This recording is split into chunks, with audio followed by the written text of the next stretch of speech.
Hey guys, welcome back. So today I'm actually out working in the field. I am a cleaner. I clean Airbnbs and personal residences. And I've just been, listening to YouTube today. I really do like to watch a lot of different YouTube channels when I'm cleaning. And I watched a couple different ones today that just kind of struck to my core. And I thought, you know what? I'm gonna film a video and talk to you guys a little bit about what I was seeing on these videos and why, like, I'm concerned for what I saw, and I think you should be too. So, one of there's a couple different people I watch pretty regularly, and one of them is Alaska Prepper.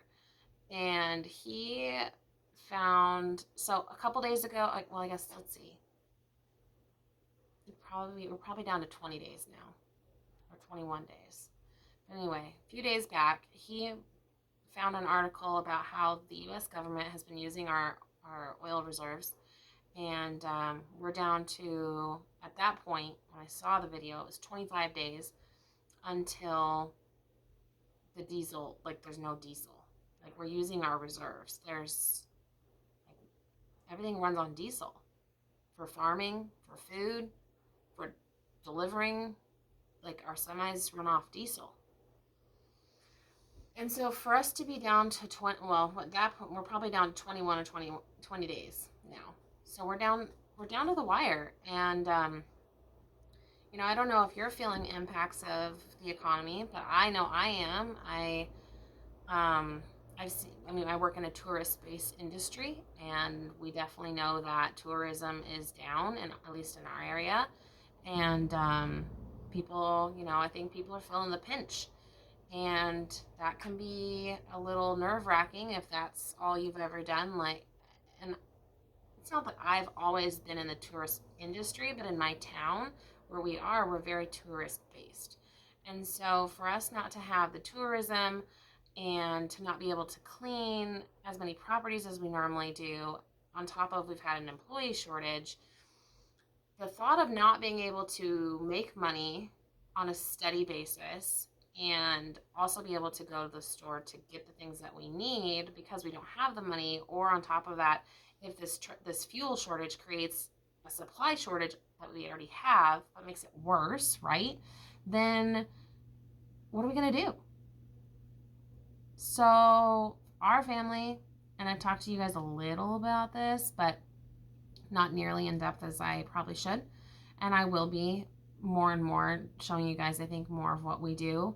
But we homestead, and we do a lot of farming and gardening, and we try to really focus on self-reliance and self-sufficiency.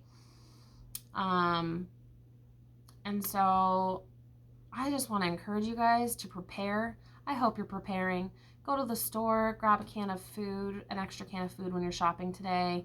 Maybe grab a package of water if you can. Make sure your gas tank is full, or make sure that you have extra gas cans at home that are full.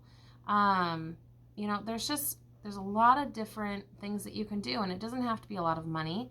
Um, I mean, you could even, if you have friends that are orchardists or farmers that have finished their crops and they have, stuff that's fallen off the trees, but it's just sitting on the ground because the FDA doesn't let people go in and pick up the fruit off the ground. Farmers can't pick that up and sell it to the warehouses. So it just sits and rots. So maybe you have someone that you could talk to and be like, hey, can I go glean your orchard so that I can, make applesauce for my family? Or, that's what we do. That's what we do. We do apples and pears. I was able to get 3 boxes of peaches for free that way. There's resources out there, and I just want to really encourage you guys to be preparing, because I think, people have talked a lot about winter being hard, and I think they're right. At least where I live specifically, I live in the mountains, and so um, it gets cold, and I think it's going to get really cold. And last year we had like 6 or 7 feet of snow dump overnight, and we woke up and we were like, whoa, what are we going to do? And that was before all this stuff happened. And now I'm looking at winter coming and I'm like, okay, like I need to think about these things more and prepare, because if I'm prepared, then I know how to handle it.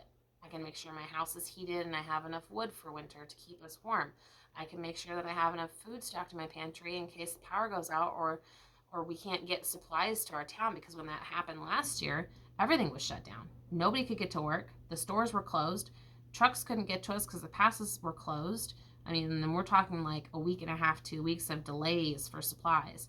So being prepared, whether it's for an emergency, for the economy, for a job loss, is just something that we should all be actively doing, I think. And I really want to encourage you guys, and it's really on my heart to talk to you about this more, because I think people need to wake up and pay attention. Um, and the more we all talk about it, and the more we give each other advice, and the more that we give each other ideas on how to do preparing, or farming, or chicken raising, or just different avenues to be able to do these things, I think that people will be more willing to try something new.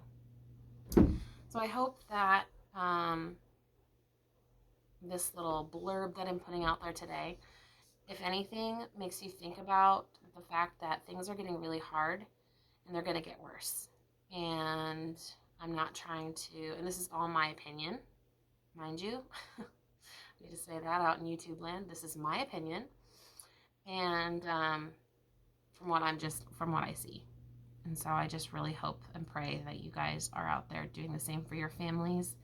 And if you're not, maybe I can encourage you today to do that for your family, to start. So go out there, be busy, and make a difference. See you later, guys.